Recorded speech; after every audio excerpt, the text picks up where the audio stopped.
is CNN Breaking News. I'm Wolf Blitzer. You're in the Situation Room.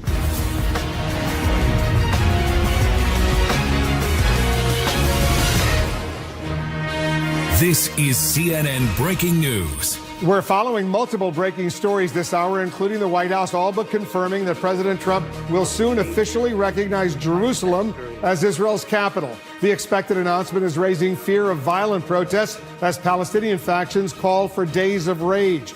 We just got word from the Pentagon that some U.S. troops are being repositioned to areas of potential unrest, including Marines who specialize in protecting U.S. embassies. We're also following the unfolding fire emergency in Southern California, where multiple blazes are burning out of control, fueled by winds up to 60 miles an hour. Some 27,000 people have been ordered to evacuate. About 150 homes and buildings have already been destroyed, and the forecast calls for the warm, dry winds to continue for days. And the White House is dodging questions about when President Trump knew former National Security Advisor Michael Flynn lied to the FBI about contacts with Russian officials. Mr. Trump cited that in a surprising tweet as one of the reasons he fired Flynn, sparking questions about whether the president was obstructing justice when he allegedly asked the FBI director to stop investigating Flynn. The White House now attributes that tweet to President Trump's personal lawyer. We're covering all of that, much more this hour with our guests, including Senator Richard Blumenthal of the Judiciary and Armed Services Committees. And our correspondents and specialists are also standing by. But first, let's go straight to the White House. Our senior White House correspondent, Jim Acosta, is joining us with the latest. Jim, lots of questions there about the president's backing of Roy Moore and his decision to recognize Jerusalem as Israel's capital. That's right, Wolf. A lot to answer for over here at the White House. President Trump is claiming there is unity in the Republican Party like never before, but it sure doesn't seem that way when it comes to Roy Moore in the Alabama Senate race. The president, as you mentioned, is also weighing another divisive move in the Middle East where U.S. allies are warning Mr. Trump he could be inflaming tensions in the region. The president is on the verge of announcing another controversial move, recognizing Jerusalem as the capital of Israel, a decision that could rock the Middle East peace process. The governments of France, Saudi Arabia, and Jordan have all raised objections, noting that the Palestinians recognize East Jerusalem as their capital. A spokesman for King Abdullah of Jordan said in a statement, the king affirmed that the decision will have serious implications that will undermine efforts to resume the peace process and will provoke Muslims and Christians alike. The president, I would say, is pretty solid in his thinking. On the domestic front, President Trump isn't backing down. He's tripling down on Roy Moore in the Alabama Senate race. We don't want to have a liberal Democrat in Alabama, believe me. We want strong borders. We want stopping crime. We want to have the things that we represent, and we certainly don't want to have a liberal Democrat that's controlled by Nancy Pelosi and controlled by Chuck Schumer. Sitting next to Republican Senator Jeff Flake, who has sharply criticized the president and is against a Moore candidacy, Mr. Trump insisted all is well inside the GOP. There's a great spirit in the Republican Party like I've never seen before, like a lot of people have said they've never seen before. They've never seen anything like this, the unity. Don't tell Senate Majority Leader Mitch McConnell, who's called on Moore to step aside. There's been no change of heart. I had hoped earlier he would withdraw as a candidate. That obviously is not going to happen. If he were to be elected, he would immediately have an ethics committee case, and the committee would take a look at the situation and give us advice. And conservative firebrand Steve Bannon, who's backing Moore. We backed off the Republican establishment that was prepared to toss this seat to the Democrats. Bannon and the Moore campaign are portraying the Alabama Republican who's accused of child molestation as the victim. I side, instead of with the lynch mob media, instead of the Democrat liberals, instead of the convicted felons that George Soros is now registering to vote, I side with the man who stood for the Ten Commandments, who stood for God, who stood for his principles, has an impeccable character. The president's decision to endorse Moore comes at a critical time for the GOP. How can that vote in the Senate be that important that you would take a gamble on somebody who has been accused of molesting kids? I think that's something, harming as I've somebody said, who's underage. as I've said, that's something for the people of Alabama to decide, and Is that something that's the up for president's wrestled them. with That, in any way? Has he wrestled with that question? as I said, we find the allegations very troubling, and again, this is up to the people of Alabama to make that decision. I'm not a voter in Alabama and can't make that decision. The other headache for the White House, the Russia investigation. One day after an outside lawyer for the president said Mr. Trump could not be guilty of obstruction of justice because he's in charge of the Justice Department, White House attorney Ty Cobb suggested a different legal strategy. Cobb said the president's team would mount what he described as a definitely fact-based defense. But the president would not answer a critical question he's facing: what to do about his former national security advisor, Michael Flynn, after he pleaded guilty to lying to federal investigators. Any plans to pardon General Flynn, Mr. President? Thank you.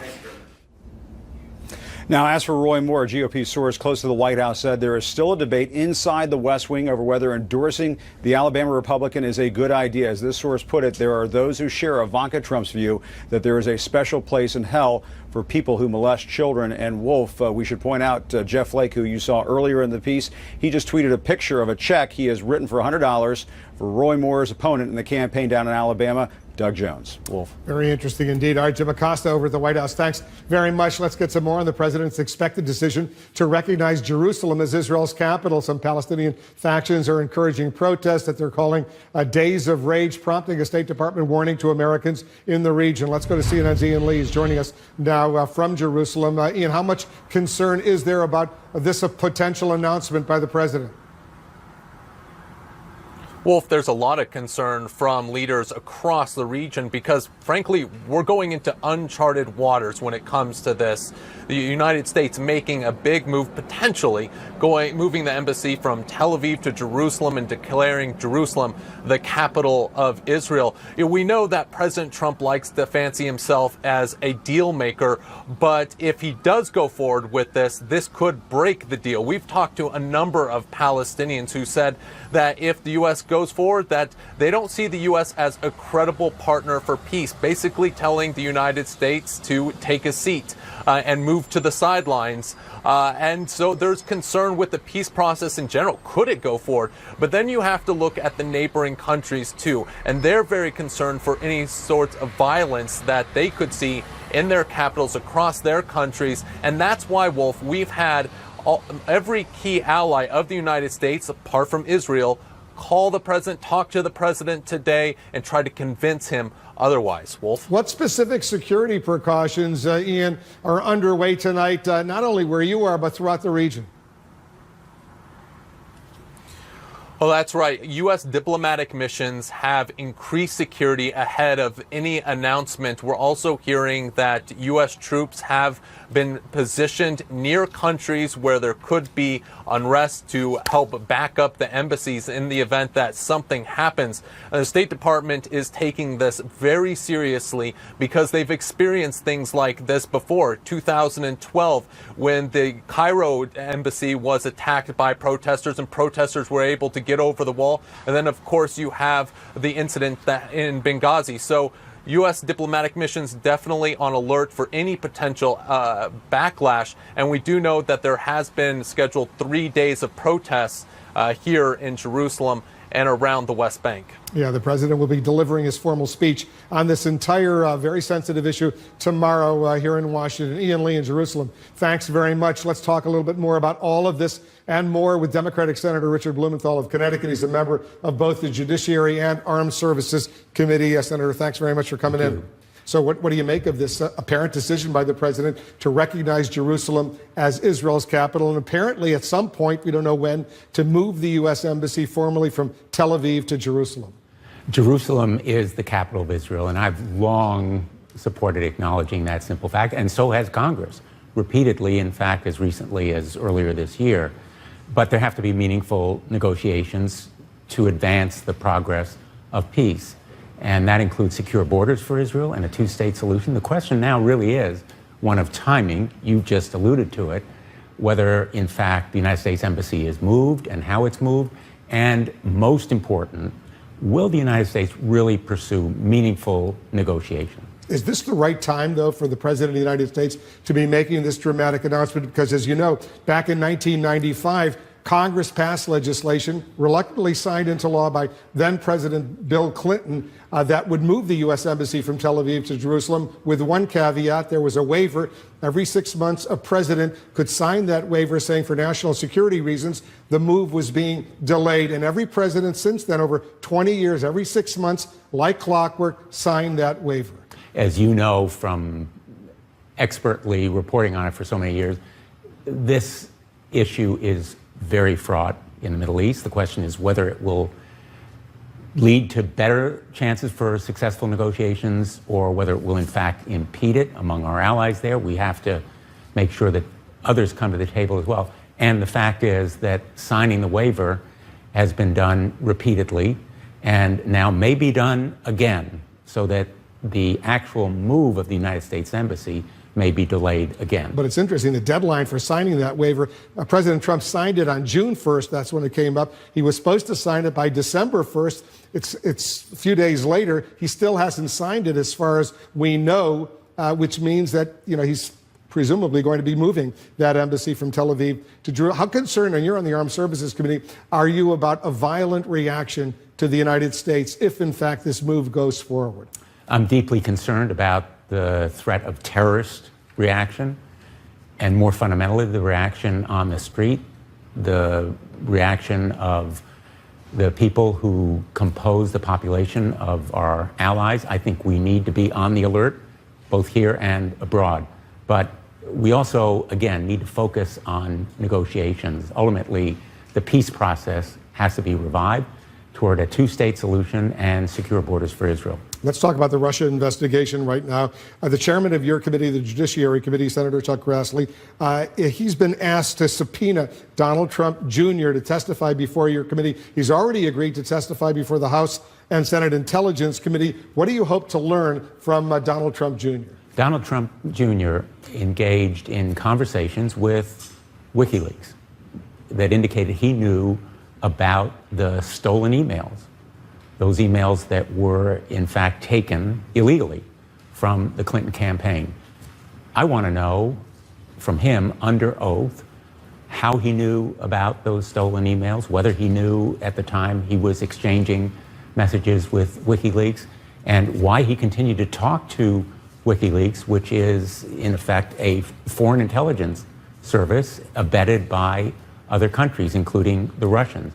And that's why I've written to the chairman of the Judiciary Committee, Chairman Grassley, asking that Donald Trump be subpoenaed. And there was one more point here, and that is that we learned about these exchanges with WikiLeaks during interviews that were conducted with Donald Trump Jr., and we received the exchanges only after those interviews. So we have a lot of questions for him. But he will testify, take it behind closed doors before the House and Senate Intelligence Committees, but they're not willing to share the transcripts of those interviews with you, right? The chairman of the Senate Intelligence Committee, Chairman Burr, says he's not going to share it with the Judiciary Committee. Why is that? I can't explain why Chairman Burr has reached this decision, but the most important point is that he should testify in public so the American people can share in what he knows. And that's why I've asked. So you want Grassley to subpoena him to testify in public, Donald Trump Jr., before your committee. What is the chairman saying? So far, we've received no response. I hope he will agree that he should be subpoenaed to testify not only under oath, but in public. And he will be asked about those exchanges with WikiLeaks, which bear directly on the issue of collusion with Russia involving the Trump campaign, but also obstruction of justice, which is within our purview. Why would Senator Grassley, the chairman of the committee, not want an open hearing from with Donald Trump Jr.? Chairman Grassley has been a really straight shooter when it comes to uncovering any kind of whistleblowing or wrongdoing within the government. I'm very hopeful that he'll agree that we should have Donald Trump and Jared Kushner and others testify under oath, because flowing directly from the Flynn guilty plea, which was a shattering moment for the Trump presidency.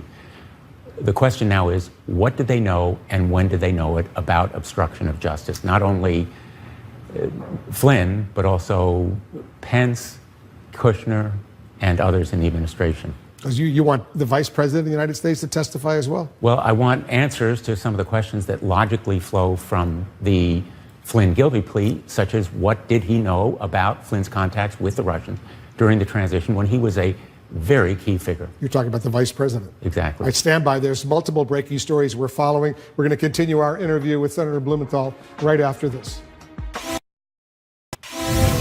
We're following the breaking news. The White House now dodging questions about when President Trump knew former National Security Advisor Michael Flynn lied to the FBI about contacts with Russian officials. Mr. Trump said in a tweet that was one of the reasons he fired Flynn. Critics say that could be evidence of possible obstruction of justice by the president when he allegedly asked the FBI director at the time, James Comey, to stop investigating Flynn. We're back with Democratic Senator Richard Blumenthal of Connecticut. He is a member of the Judiciary and Armed Services Committees. Very interesting. Today at the White House briefing, Sarah Sanders, the press secretary, was asked if the president is going to be releasing now, finally, his tax returns. She suggested the answer is no. But your committee, you're looking into some of the financial information that may be related to this entire investigation. What are you looking for?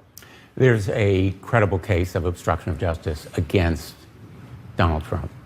And his acknowledgement in a tweet over the weekend that he knew that Michael Flynn had lied when he fired Jim Comey, when he asked Comey to go lightly on Flynn, when he fired Sally Yates, when he reached out to Dan Coates and asked the intelligence community to, in effect, dispense with its investigation. There is mounting available publicly evidence that, in fact, Donald Trump should be investigated for obstruction of justice and that there is a credible case against him.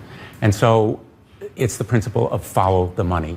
The subpoena for Deutsche Bank is extremely important today from the special counsel because it indicates that he is pursuing the possibility that those loans from Deutsche Bank to Donald Trump, $364 million from Deutsche Bank to Donald Trump, some of it involved in building that hotel or renovating it in Washington, may be involved in this issue. And because the White House today, Sarah Sanders, she said that Jay Sekulow, one of the president's private attorneys, checked, and they were told by Deutsche Bank, according to the White House, there was no subpoena for any such thing. Well, there are reliable reports of a subpoena. If it isn't today, it's likely to be forthcoming because of that principle, follow the money. Deutsche Bank itself is involved in an investigation by the Department of Justice into about $10 billion of possible money laundering, some of it involving Russian assets. So there are various connections involving Russian assets, loans to Donald Trump, an investigation by the Department of Justice of Deutsche Bank that connect these threads, and that's very important for both our investigation on the Judiciary Committee and the special counsels. And one more point here that's very important. Donald Trump has established a kind of red line, in effect saying, do not investigate my business interests. So we may see some very strong pushback if, in fact, there is this subpoena that can be made public relating to Deutsche Bank. And that's why the Judiciary Committee must now pursue legislation. But are you to protect suggesting the that special counsel. there could be obstruction of justice against the president because of money? Well, whatever the reasons, right now we know that there's evidence he wanted Jim Comey to drop the investigation of Michael Flynn. He's acknowledged basically that he knew that Michael Flynn had lied to the FBI, had committed a felony, and he was asking Jim Comey to go lightly on him and then fired Comey when he wouldn't. But the reason why protection now to special counsel is so important is, in fact, that there may be this pushback and an attempt to interfere politically with the special counsel's investigation and even to fire the special counsel.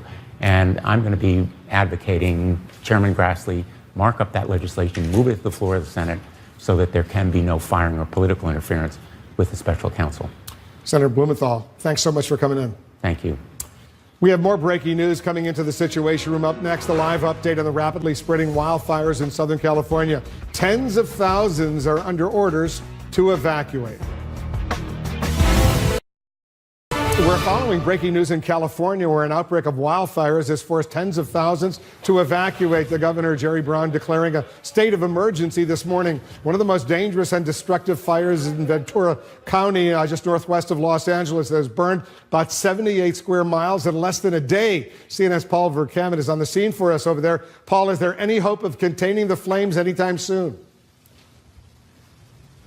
Well, there is some hope out there because you can see right where I'm standing. You don't see the smoke anymore, and the wind has died down ever so slightly. Look behind me at what this fire did, Wolf. It just came tearing through this part of Ventura, California.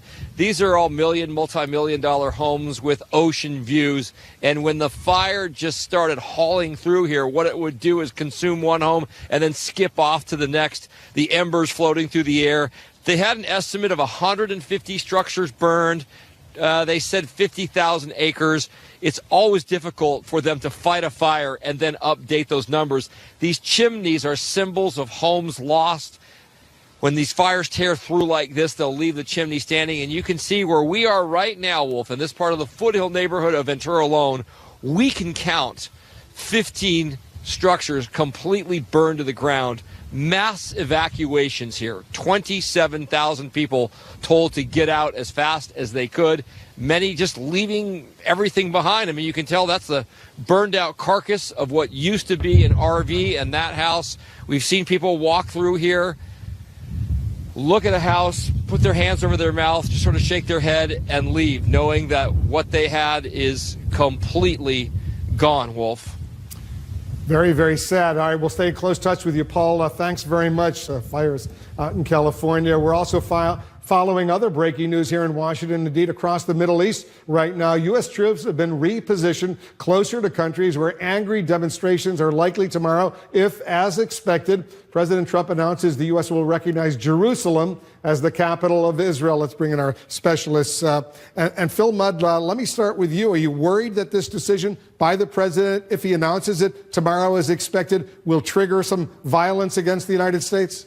Of course, whether or not you like the decision, you have to be worried about it. Let's look at a fact or two. Number one, if you look at recent polling data going to last year, 80+% of residents of the Arab world see the United States, not Russia, not China, but the United States as a threat to their countries in the range of 80+% of residents in those Arab countries. And now what do you think they're going to say when they see the United States make this move? They're going to say the U.S. pretends to be an arbitrator between the Israelis and the Palestinians. This proves that they cannot be an arbitrator. One final thought, Wolf, what I'm really worried about is visuals.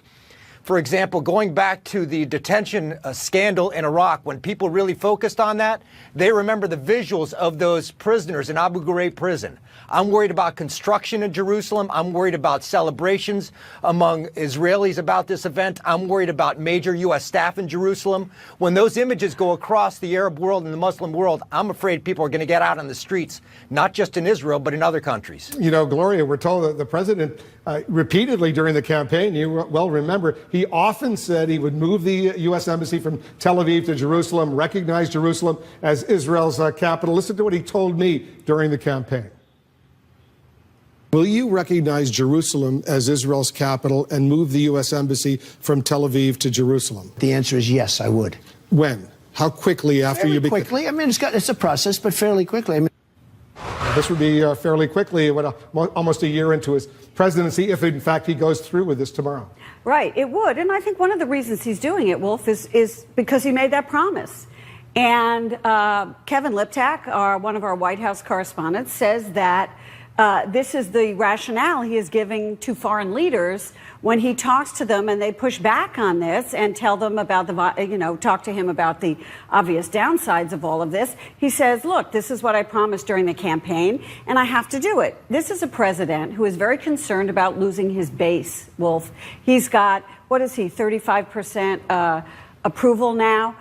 He's worried that his base was unhappy with him on health care. He's got his tax bill through the Senate, still has a way to go. So I think before he reaches a year in office, he wants to tick off a bunch of things. And I think this was one of the things he was very vocal about on the campaign. And legally, if he does make this move, recognize Jerusalem as Israel's capital, there would be ramifications from the U.S. perspective immediately. Absolutely. And, you know, you can be sympathetic to this effort by the president. Other presidential campaigns, George W. Bush promised that he would do it, though he didn't. Jerusalem is Israel's capital. Anyone who's been there knows that. The question is, what do you accomplish by designating it? What do you accomplish by moving the embassy other than inflaming tensions? Yes, it's good to meet a campaign promise, but what is the advantage in the region to American foreign policy? That's a lot less clear. Yeah, for 2 decades, as you know, Phil, the U.S., every U.S. president, whether President Bill Clinton, President George W. Bush, President Barack Obama, and even President Trump 6 months into his presidency, they all signed this waiver saying that they would not move the embassy from Tel Aviv to Jerusalem for national security concerns. Now, at least as of this moment, he was supposed to have signed it by Monday. The President Trump has not yet apparently signed that waiver. Sure, and I think there's a clear reason why, and that is, let's look at the air gap between what he says and what he does. If you look, for example, at what happened on transgender policy, the president, like in this issue, is playing to a base. He promised things to that base during the election. He talked about changes in transgender policy. What has happened since then, Wolf? And that's been a fair amount of time. Not very much, and people don't talk about it. In this case, he's making announcements about policy change. He's not actually talking about a physical change in the embassy yet. I want to see follow-up here. And the real bottom line question, the reason that people signed those waivers before is they said, is the United States better off or worse off by transferring the embassy? As Jeff said, what do we accomplish? I think the president's going to have to look in the mirror and say, I could talk tough, but I don't know what we're accomplishing beyond violence by moving the embassy. The devil will be in the details. We'll see exactly what he announces tomorrow. All right, guys, everybody stand by. There's other breaking news in the Mueller investigation just coming in. We'll resume our special coverage right after this. We're following multiple breaking stories right now. Look at these pictures coming in. New wildfires breaking out north of Los Angeles, where at least 78 square miles have burned since Monday. Tens of thousands of people have been forced to evacuate. Much more on that coming up. Also breaking, we've just learned that an attorney for Rick Gates, he was indicted along with Paul Manafort in the special counsel's Russia probe, said federal prosecutors have told him that more charges called superseding indictments may be coming. Let's get back to our specialist. What does that mean? You know, as we watch all of this unfold, Jeffrey, what does that mean, superseding indictments? Well, superseding indictment is an additional charge, more charges added to the original indictment. It seems clear in an environment like this that the Mueller team is increasing the pressure on Rick Gates to cooperate. Obviously, he is a less appealing target than Paul Manafort is. He's not as famous. He's not as central to the larger investigation. Getting him to plead guilty and cooperate is certainly a goal of the Mueller operation, and this is a way of increasing the pressure on him. And don't forget Gates' relationship to Paul Manafort. They're very close. He was his deputy. He was his deputy, but he worked for him in private business. Gates understood both the campaign and the White House, and so I think that Jeff is right. I think they are trying to put some pressure on him. As we can tell, by the way, they're talking to them about their bail, et cetera. They've been very strong. And what this means is if he goes to trial and if he's convicted after a superseding indictment, he will be facing an even longer possible prison term. So basically what we're hearing, Phil Budd, is that the lawyer representing Gates is being told, if you think what your client is going through right now is bad, just wait, because there's a lot more, and maybe you should think about cooperating, flipping. You worked at the FBI. You understand that technique. Yeah, this is pretty straightforward. As Jeffrey's suggesting, I'm not a lawyer, but I saw this 100 times watching counterterrorism cases. You can lay down an initial legal document. That does not preclude you from coming back later and saying, hey, the world's going to get uglier for you. There's an additional legal document that increases your time. Remember, we're going into some of those critical interviews in the White House by the Mueller team. If Gates flips now, the likelihood that he can provide information that would help the Mueller team in those interviews is really important. So I think the timing is relevant here too. The Mueller team needs help going into critical interviews over the coming weeks and months. Let's talk a little bit about the Russia investigation, Jeffrey, because we're getting sort of conflicting statements from the president's lawyers, the White House counsel, as opposed to his private attorneys, on whether or not he even should be worried about obstruction of justice. Right. Well, I just wrote about this in the New Yorker this week, about Ty Cobb and Jay Sekulow and John Dowd. Ty Cobb is the lawyer for the presidency. He works for the White House counsel's office. And his perspective has always been, let's cooperate, let's get this thing done, we have nothing to hide. Jay Sekulow and John Dowd, who represent Donald Trump personally, are in a somewhat more combative mode. That has been a source of some tension. Now you have Dowd and Cobb saying really different things about how this investigation will proceed. And excuse me, but the real point is they're not in control. Robert Mueller is in control of what happens here, and they can say anything they want, but Mueller's going to decide how this goes. And what may have happened is that Dowd may have kind of jumped the gun here. I mean, Ty Cobb has been saying for months, we have nothing to fear. The president has nothing to fear. This is going to be fact-based. And what Dowd did was sort of jump the gun when Alan Dershowitz said at first that, you can't prosecute a president for obstruction. And perhaps that was not the right thing for him to be saying at this particular moment. So not least because it's wrong under the law. I think we can say it's not a well-oiled machine. Phil, the president refused to answer questions today about whether he would pardon Michael Flynn, his former national security advisor. If he were to do so, what would be the reaction from your perspective? I think that would be a tremendous mistake. Let me give you two scenarios. Scenario one, he pardons Flynn now. What narrative does that feed, including among members of Congress and maybe among the American people? That feeds a narrative that says every time we turn around, including with the firing of James Comey, the President of the United States is trying to prevent initially the FBI and then the special counsel from proceeding with this case. Let me give you another scenario. We move forward 3 months or 6 months and there are no further charges in this case beyond lying to a federal officer or additional financial charges. Nothing that indicates some sort of cooperation between the White House and the Russians. At that point, if I were the president, sort of watching how he operates today, I'd say, well, now I'm going to pardon Flynn because I'm going to get out and say this guy who was a decorated military veteran was caught up in a witch hunt. They've never found anything related to collusion with Russia. So I think he ought to get off free. I think that scenario is more likely, Wolf. Well, we'll see what scenario unfolds. Guys, stand by. There's more breaking news. The head of the CIA makes a surprising claim. He says President Trump's tweets sometimes help U.S. intelligence. So we're trying to find out how. We're digging deeper into a remarkable claim by the head of the Central Intelligence Agency. Mike Pompeo says President Trump's tweets sometimes have helped U.S. intelligence. Let's get right to our Brian Todd. Brian, what are you finding out? Wolf, it's a hot topic tonight among former spies and current spies. From tweeting anti-Muslim videos to criticizing his own military justice system and the free press, President Trump's tweets have garnered a lot of attention. But tonight, there's a debate inside the intelligence community over whether those tweets are helping or hurting national security. November 11th, seemingly unable to let a put-down from North Korea's dictator go unanswered, President Trump tweets, "Why would Kim Jong-un insult me by calling me old when I would never call him short and fat?" Kim's regime responds, calling Trump a, quote, hideous criminal. The CIA director, asked if his boss's tweets make his job harder, has a surprising answer.